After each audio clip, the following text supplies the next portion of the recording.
معجزے کے مقابلے میں آئے اور ابلیس سے اس طرح کی آپ کی لڑائی ہو اور اس کو اتنے آسانی سے کاٹ دیا جائے گا، اور ابلیس کا جادو کی مہارت اس سے لگائے کہ اس کا ایک واقعہ مشہور ہے کہ فرعون کے دربار میں جب حاضر ہوا تو کہا کہ کافی لوگ جو جادو کو اپنا مسیحا سمجھتے ہیں ان پر ہے کہ ان کا یہ پیشوا کیا کر رہا ہے، تو بزرگ بن کر آیا جن پر لوگ کہ وہ بزرگ نہیں بن سکتا، تو بزرگ بن کر آ کے فرعون کے دربار میں کہتا کہ تو کس دلیل سے اپنے آپ کو خدا مانتا ہے؟ تو فرعون نے کہا کہ میرے پاس اتنے ہزار جادوگر ہیں، یعنی انہوں نے اس سے ایک چیز ثابت ہوئی کہ حکومت کی پاسداری کے لیے جادوگروں کو رکھا جاتا ہے، یہ ایک اللہ تعالیٰ کا نظام ہے۔ اس نے کہا بلاؤ اپنے جادوگروں کو، جب جادوگر آئے تو انہوں نے اپنا جب منتر پڑھا تو ابلیس نے جب ایک منتر پڑھا تو سارا جادو ختم۔ تو اس کے بعد کے جو الفاظ اس نے کیسے کہے کہ اتنا عاجز ہو کر تو اپنے آپ کو خدا سمجھتا ہے، اللہ اتنے کمالات دے کر مجھے اپنا بندہ نہیں سمجھتا۔ یعنی وہ جو مہارت رکھتا ہے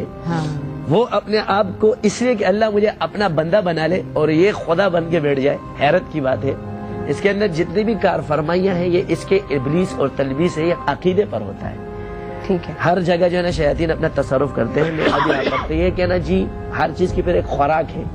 ہر شیاطین کی کچھ شرائط ہے۔ کوئی کہتا ہے مجھے خون دو، کوئی کہتا ہے مجھے سندور دو، کوئی کہتا ہے مجھے یہ دو، کوئی کہتا ہے مجھے وہ دو۔ یہ چیزیں ان کو یہ طریقے بتاتی ہے اپنے خوراک اور ان سے اپنی پوجا کراتی ہے، حالانکہ ان کی اصل چیز وہ خوراک ہے، اس خوراک سے ہی ان کی شرط پوری ہو جاتی ہے۔ مگر ابلیس آگے ہوں گے کہ ان کو پیشوا مانو، یہ چیزیں یہ جادو کراتی، پھر ان پر شرط لازم ہو جاتا ہے کہ وہ آپ کو تکلیف دے۔ یہ ہے اینٹی۔ ٹھیک ہے، یہ باقی جو ہمارے ساتھ ہو رہا ہے یہ موت کا جادو برحق ہے، شوق دبازی، اس کا انکار نہیں کیا جا سکتا، اس لیے کہ اگر کینسر کا مرض کا وجود دنیا کے اندر ہے، جب کینسر کے مرض کا وجود ہے تو اس کا ایک مطلب، ایک بندہ کہتا ہے مجھ پہ کینسر نہیں، تو اس کا یہ مطلب نہیں ہے کہ دنیا میں کینسر کا وجود ہی نہیں ہے، آپ پر نہیں ہے، اس کا یہ مطلب نہیں کہ دنیا میں نہیں ہے۔ تو یہاں پر اکثر جو اشکالات ہے، جو ہمارے علماء، ہمارے عاملین حضرات، ہمارے جو عوام ہے،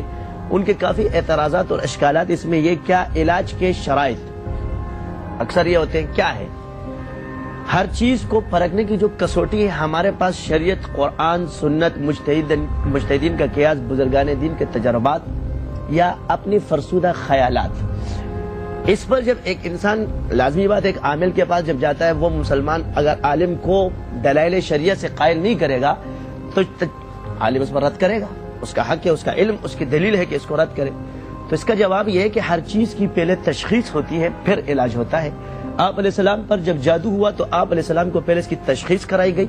مقام بتایا گیا خواب کے اندر،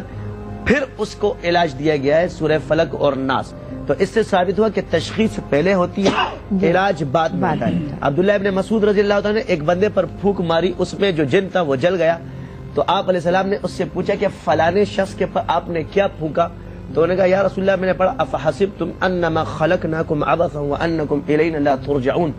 تو فرمایا کہ اس کے وجود کے اندر جن تھا وہ جل گیا۔ اس سے بھی تین چیزیں ثابت ہوئی، جن کا جلانا ثابت ہوا، جن کا وجود کے اندر حلول کرنا ثابت ہوا، اور آپ علیہ السلام کا تشخیص کرنا ثابت ہوا۔ تو اس سے یہ ثابت ہو کہ جو رجال اللہ اس کے لیے اللہ نے پیدا کیے، جو اللہ والے، ان کو اس کی تشخیص کا علم ہوگا۔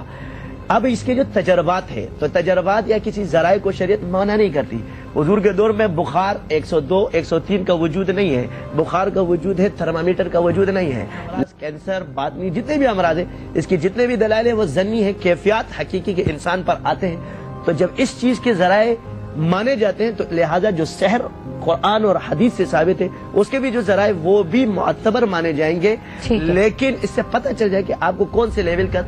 جادو ہے، یہ ایک صحیح علم جان سکتا ہے۔ جب کسی وہ ہو جائے کہ تشخیص، تو آپ لوگوں نے جو تشخیص کی محفل چھیڑی ہے، اس تشخیص کے لیے یہ سب سے آخری مرحلہ ہے۔ اسی میں تو مہارت کا پتہ چلتا ہے، کسی ماہر ڈاکٹر کا پتہ تب چلتا ہے کہ وہ تشخیص اچھے طریقے سے کرے۔ کچھ باتیں تو مولانا صاحب نے بتائی، یہ تشخیص کے جو میں آپ کو بتا رہا ہوں، کسی کو صرف علامات ہی پتہ چل جائے تو سب سے آسان تشخیص یہ، باقی تشخیص نہ کرے، جب اس پر دوا اثر نہ کرے، کیا دوا اثر نہیں، اور مرض بڑھتا رہے، جو دوا کی کا مزداق بن جائے تو سمجھ لو اس پر کچھ ہے۔ اور خواہ مخواہ بعض اوقات چڑچڑاپن، ہر وقت کا چڑچڑاپن رہنا،